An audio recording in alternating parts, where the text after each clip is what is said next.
Hello guys, welcome back to my channel. હું છું પ્રીતિ. કેમ છો બધા? મજામાં? આજે તમારી સાથે નવી એક ગુડ ન્યૂઝ શેર કરવાની છે આપણે. સૌથી પહેલાં બધાને રાધે રાધે, જય દ્વારકાધીશ.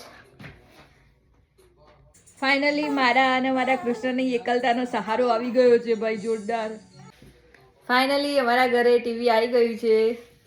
હું અને કૃષ્ણ એકલા પડતા હતા, તો અમારા ઓનરે અમને ટીવી આપ્યું છે. એ નવી ટીવી લાયા એટલે એમનું જૂનું અમને આપી દીધું, પણ અમારે ચાલશે, બધું જ ચાલશે. જો અમારો કૃષ્ણ ટીવી જોવા બેસી ગયો છે. કૃષ્ણ પપ્પા. ફાઇનલી હવે તમને બતાવવા જઈ રહી છું મારું ટીવી. જુઓ એવડું મોટું ટીવી છે લ્યા.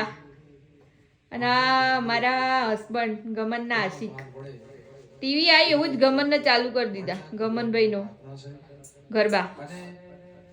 જો 48 આઈ થિંક 42 ઇંચનું હશે, બરાબર ને?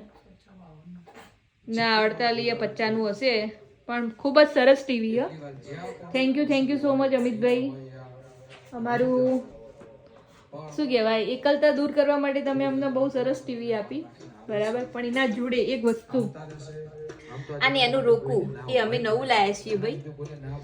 આ ટીવી અમારા માટે તો નવી જ કહેવાય, બરાબર. ભલે બધા માટે જૂની કહેવાતી હોય, પણ અમારા માટે તો નવી જ છે. પણ આ રોકવું અમે અમારા પૈસાથી લાવીએ ભાઈ, ધ્યાન રાખજો. એ નવું લાવીએ, એના કરતાં એ જૂનું હોય. તો કેવી લાગી તમને અમારી ટીવી? જો ગમનભાઈના ગરબા ચાલુ કર્યા. હવે રાતે તો અમારા આ જ ચાલુ રહેશે, ગમનભાઈના ગરબા જ. કારણ કે ગૌરવભાઈ, અમારા હસબન્ડ, ગમનભાઈના આશિક, અને મારા છોકરાને ગમનનો આશિક બનાવવાના.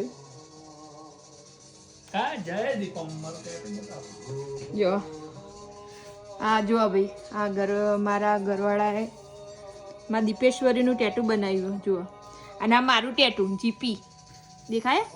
ગૌરવ પ્રીતિ, દીપો સદા સહાય હતી. અને જો મારું એ જોઈ લો જોડે જોડે, રાધે કૃષ્ણ, મારા કોનાનું નામ. બસ એની રાધા બાકી હલાવવાની, એટલે રાધા આવી જશે એટલે બે ભેગો થઈ જશે, રાધે કૃષ્ણ.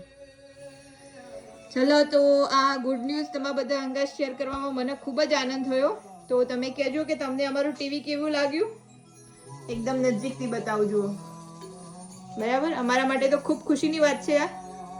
તો મારા વિડીયોને લાઈક કરજો, શેર કરજો અને સબસ્ક્રાઈબ કરજો મિત્રો. ચાલો, જય દ્વારકાધીશ, રાધે રાધે.